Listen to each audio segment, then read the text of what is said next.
Hello everyone. आज हम Aravalli hills से रिलेटेड एक सीरियस इशू पर बात करेंगे।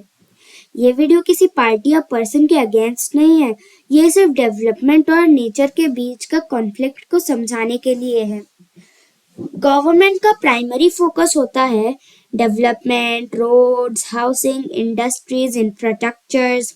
ये सब इकोनॉमी और जॉब्स के लिए जरूरी है।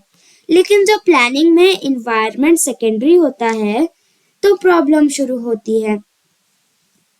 आरावली रीजन्स में स्टोन माइनिंग और लार्ज स्केल कंस्ट्रक्शन होता रहा है। इशू ये है, हिल्स का नेचुरल स्ट्रक्चर टूट जाता है, फॉरेस्ट कवर कम होता है, ग्राउंड वाटर रिचार्ज डिस्टर्ब होता है। ये डैमेज एक साल में नहीं बल्कि सालों में एक्यूमुलेट होता है।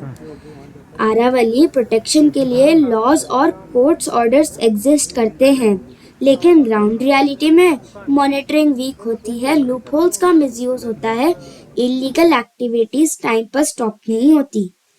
गैप लॉज और एक्शंस के बीच का होता है।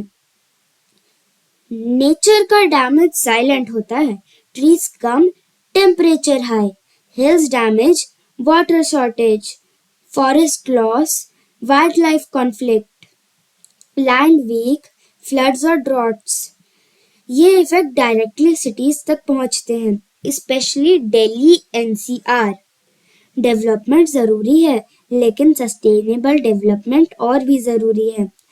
प्रॉब्लम डेवलपमेंट नहीं है, प्रॉब्लम अनप्लान्ड और अनकंट्रोल्ड डेवलपमेंट है। गवर्नमेंट अफॉरेस्टेशन, ग्रीन बेल्ट्स और एनवायरनमेंट पॉलिसीज भी लाती है, लेकिन जब एक्सक्यूजन स्लो होते हैं, अकाउंटेबिलिटी क्लियर ना हो तो इम्पैक्ट लिमिटेड रह जाता है। इसका इफेक्ट डायरेक्ट कॉमन लोगों पर पड़ता है। Water scarcity, rising pollution, heat waves, health issues. Nature का बिल आखिर में पब्लिक ही पे करती है। फास्ट डेवलपमेंट और स्लो एनवायरमेंटल रिकवरी। नेचर को रिबिल्ड होने में डिकेड्स लगते हैं, लेकिन डिस्ट्रॉय होने में सिर्फ कुछ साल। आरावली को प्रोटेक्ट करना सिर्फ एनवायरमेंटल इशू नहीं है, ये इकोनॉमिक और सर्वाइवल इशू भी है। डेवलपमेंट और नेचर का बैलेंस ही लॉन्ग टर्म सॉल्यूशन है। अगर नेचर कोलैप्स हुई तो डेवलपमेंट भी सस्टेन नहीं करेगा।